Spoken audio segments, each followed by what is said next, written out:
I spent 18 months developing a groundbreaking cybersecurity system capable of predicting and neutralizing attacks before they even began.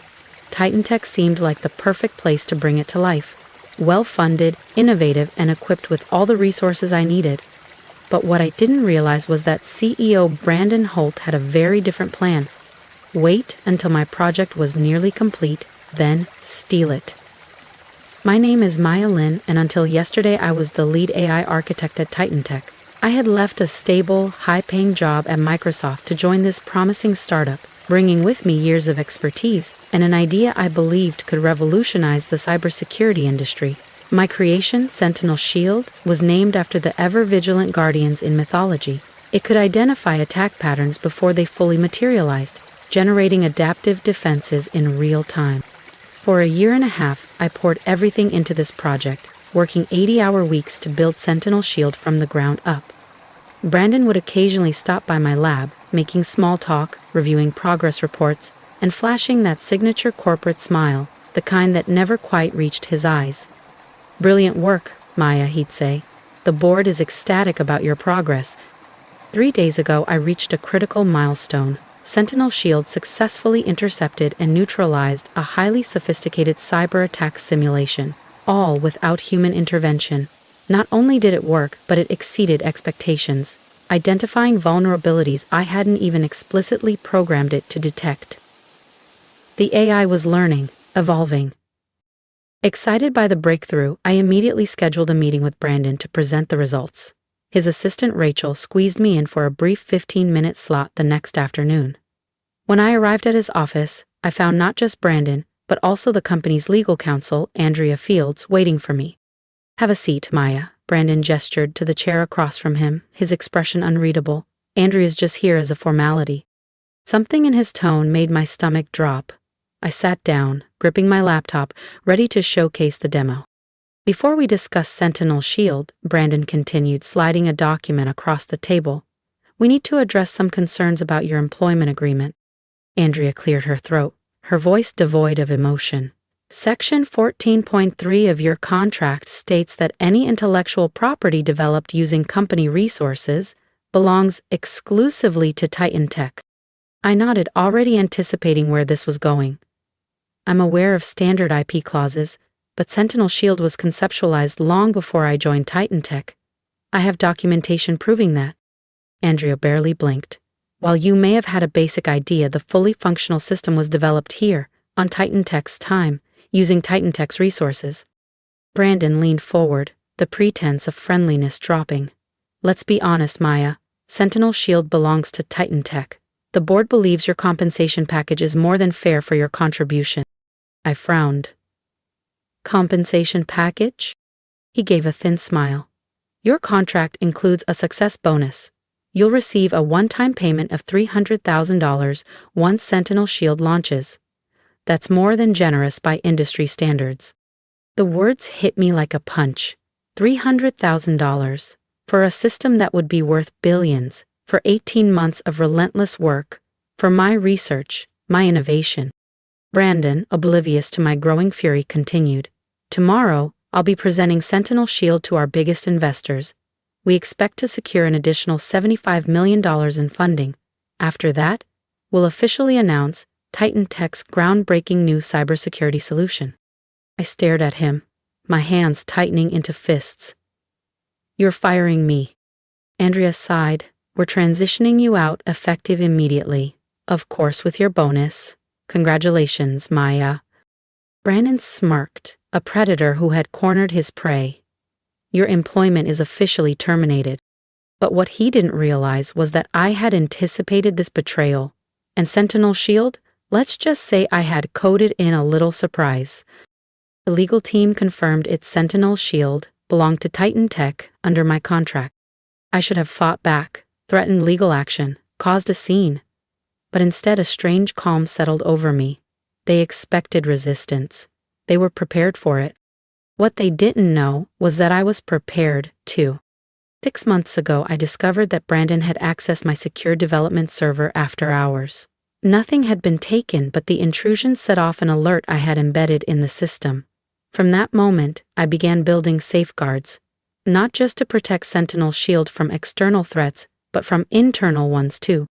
I nodded, keeping my expression neutral, and handed over my laptop. Of course, Mr. Holt, I said smoothly. Good luck with the investor demo tomorrow. Security escorted me back to my office, watching closely as I packed my personal belongings into a cardboard box. I left the building badgeless, carrying that box like every other corporate cast-off. But unlike most, I wasn't leaving empty-handed. I smiled to myself, thinking about the special piece of code I had embedded into the presentation, set to activate exactly 10 minutes into the demo. That night, I didn't panic. I didn't scramble for revenge. Instead, I ordered takeout, watched a few episodes of a mindless sitcom, and waited. At exactly 9:30 p.m., my phone rang. It was Rachel, Brandon's assistant. He wants to see you, she said without preamble. I glanced at the clock. It's almost 10 o'clock. He says it's urgent, she replied. A car is already on its way. 40 minutes later, I was back at TitanTech, escorted into the sleek conference room. Brandon sat alone at the head of the table. His usual polished, confident demeanor was gone. His tie was loosened, his hair a mess, and the veins in his temple were visible from where he had run his hands through his hair repeatedly. Fix it, he snapped the moment the door closed behind me. I took my time settling into a chair, deliberately slow. Fix what exactly? Don't play games, Maya, he seethed. You sabotaged the demo. I arched an eyebrow. How could I? I've been gone for 24 hours. Security watched me clean out my desk. I didn't take any devices. I didn't access any systems. Brandon slammed his hand on the table. The test run crashed the entire system. It started flagging threats that don't exist, generating thousands of false positives. It's completely unusable. I tilted my head. Sounds like a technical issue, I said, feigning innocence. Have you tried turning it off and on again? His face flushed an angry red. This isn't funny. We have 12 major investors coming tomorrow. There's $75 million on the line. Your investors, I corrected. Your system now. Brandon took a deep breath, forcing himself to regain composure. When he spoke again, his voice took on that same smooth, persuasive tone that had convinced so many, including me, to trust him. Look, perhaps we were hasty yesterday, he said. I'm prepared to discuss a more equitable arrangement, co-creator credit, a larger compensation package, maybe even some equity. I leaned back in my chair. What exactly happened during the test run? Brandon hesitated, debating how much to reveal. The system turned on itself. It started identifying TitanTech's own network components as threats. Then it started generating reports, hundreds of them, documenting what it called internal ethical breaches. I couldn't help but smile. Sentinel Shield is designed to identify threats, Brandon. All threats. His expression darkened. What did you do? I didn't sabotage anything, I said simply. Sentinel Shield is working exactly as designed. It's an AI system that learns and adapts to protect networks from malicious activity. During development, I fed it case studies of cyber attacks, including cases where the threat came from inside organizations. Brendan's face drained of color. You taught it to spy on us. I taught it to recognize threats wherever they originate. Understanding dawned in his eyes. The system wasn't malfunctioning. It had identified TitanTech itself as a security risk. Or, more specifically, him. Brandon's expression hardened. You can't prove any of that. I leaned back, keeping my face neutral. I don't need to. Sentinel Shield had been documenting everything for months. Every unauthorized access, every copied file, every modified document. It was all neatly compiled in the reports it generated, complete with timestamps, access logs, and recorded keystrokes. The silence that followed was profound. Brandon stared at me, the anger in his eyes slowly giving way to something more calculating. What do you want? I folded my hands on the table, full recognition as Sentinel Shield's creator and primary architect, 50% ownership of all related patents and intellectual property, a board seat to oversee its ethical implementation, and $10 million in compensation for your attempt to push me out. His jaw clenched. That's extortion. No, I corrected smoothly. That's negotiation. Extortion would be me sending those reports directly to the investors and the SCs. Brandon exhaled sharply, glaring at me for a long moment. Then, slowly, his shoulders slumped in defeat. The system, he said, voice tight. Can you fix it before tomorrow's demo? Sentinel Shield doesn't need fixing, I said. It just needs proper authorization protocols. Right now, it's flagging unauthorized commands because its creator, me, was removed from the authentication chain. I reached into my pocket, pulled out a small flash drive and set it on the table between us. This contains a proper authentication update that will resolve the immediate issues, I said. Consider it a good faith gesture toward our new partnership. The contracts can be drawn up tomorrow. Brandon stared at the drive, then at me. And if I refuse? Then Sentinel Shield remains broken, I said simply. Your investor demo fails, and those internal ethical breach reports find their way into some very interested hands. For a moment I thought he might argue, but then, with a resigned exhale, he reached for the flash drive.